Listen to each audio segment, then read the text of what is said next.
Bienvenue dans le 3e épisode de notre série de sermons prophétiques intitulée « Une Holy Alliance ». Aujourd'hui, pour le ramener à la maison, nous en serons au chapitre 18 de l'Apocalypse. Et il est dit ce qui suit, « Et après ces choses, j'ai vu un autre ange descendre du ciel avec une grande puissance, et la terre a été illuminée de sa gloire.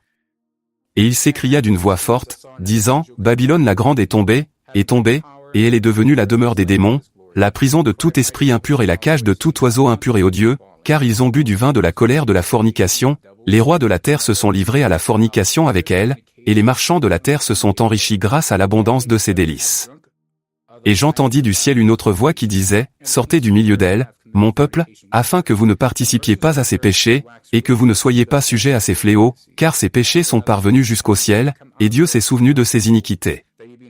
Récompensez-la comme elle vous a récompensé, et doublez le double selon ses œuvres, dans la coupe qu'elle a remplie, remplissez-la jusqu'au double. » Au début de cet épisode, nous devons nous rappeler ce que nous avons appris au cours des 2 derniers épisodes à propos d'une alliance impie et des dangers d'être sous le joug de ceux qui marchent dans la méchanceté.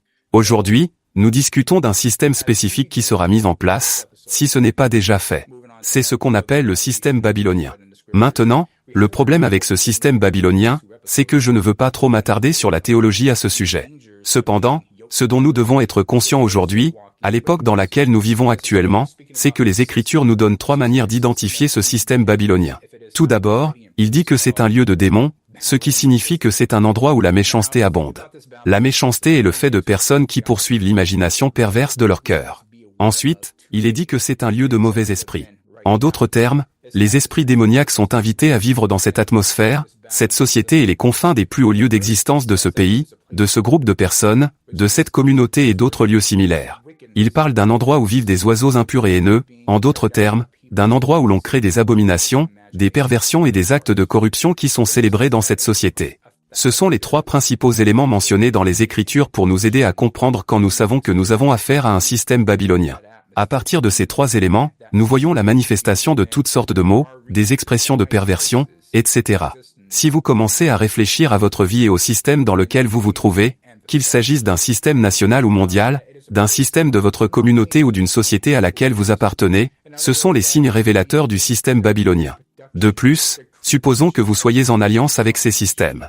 Les Écritures nous apprennent que le Seigneur nous donne l'occasion de nous repentir, de sortir de ce système et de ne pas participer à la peste, afin de ne pas être jugé en fonction de la place qui va survenir dans ce système. Parce que chaque système qui ressemble à Babylone comme le grand et puissant ange que le Dieu Tout-Puissant a créé a parlé, il tombera, c'est Babylone la grande.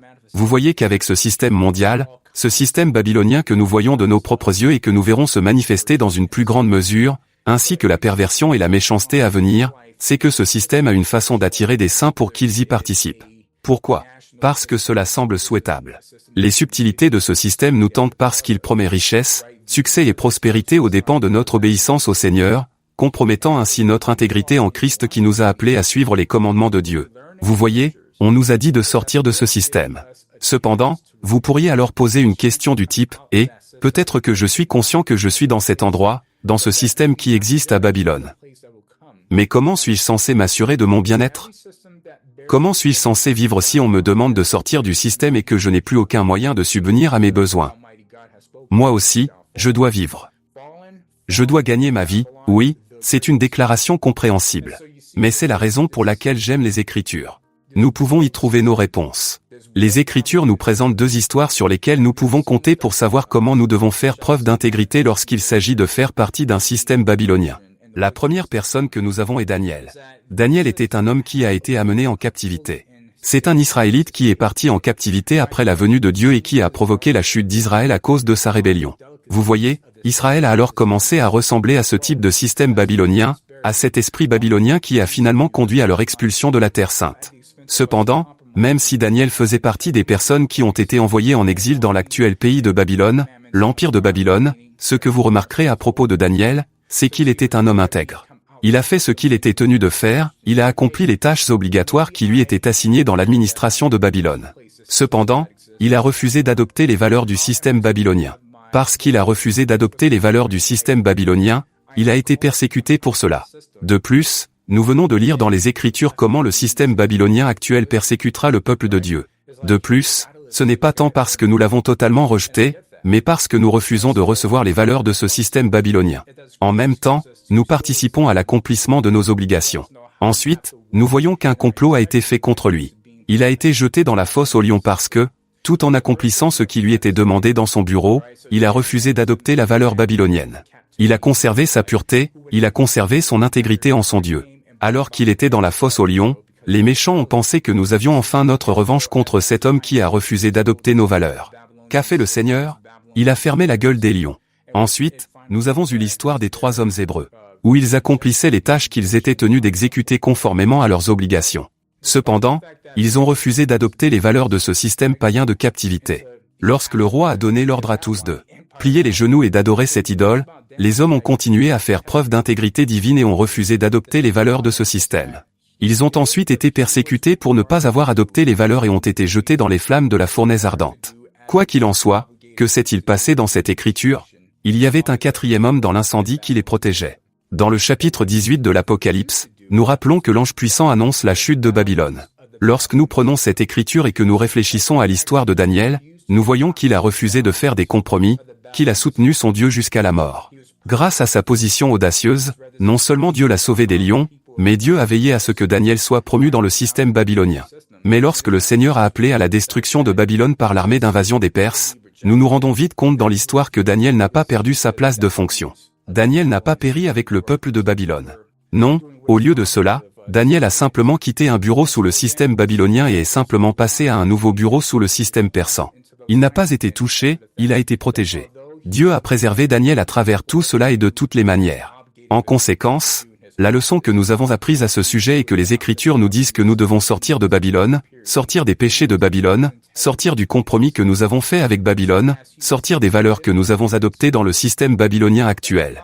Parce que si nous refusons de nous repentir, si nous refusons de sortir, alors lorsque le jugement tombera, lorsque Babylone la grande sera tombée, comme ce fut le cas lors de la proclamation de cet ange, ceux qui ont adopté les valeurs et refusé de se repentir participeront à ces fléaux.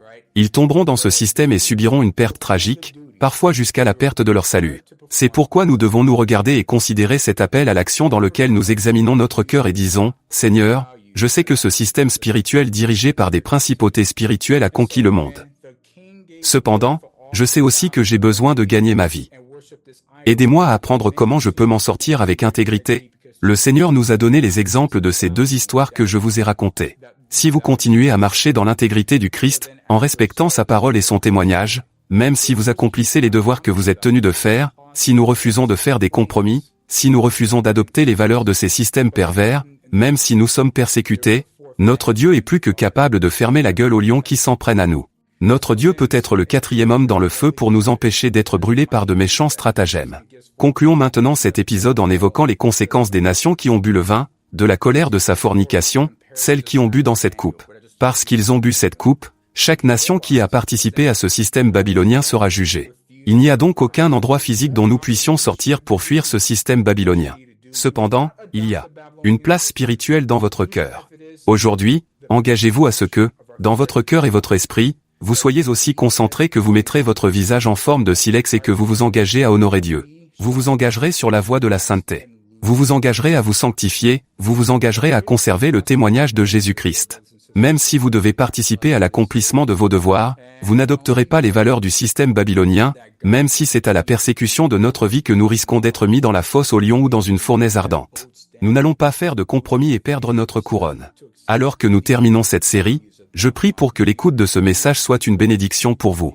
Je prie pour que Dieu continue à faire le plus grand travail dans notre cœur pour nous aider à résister avec audace à refuser d'accepter les valeurs de Babylone, la marque de la bête, ou à plier le genou devant l'image de l'abomination. Que Dieu vous bénisse tous et je vous verrai la prochaine fois.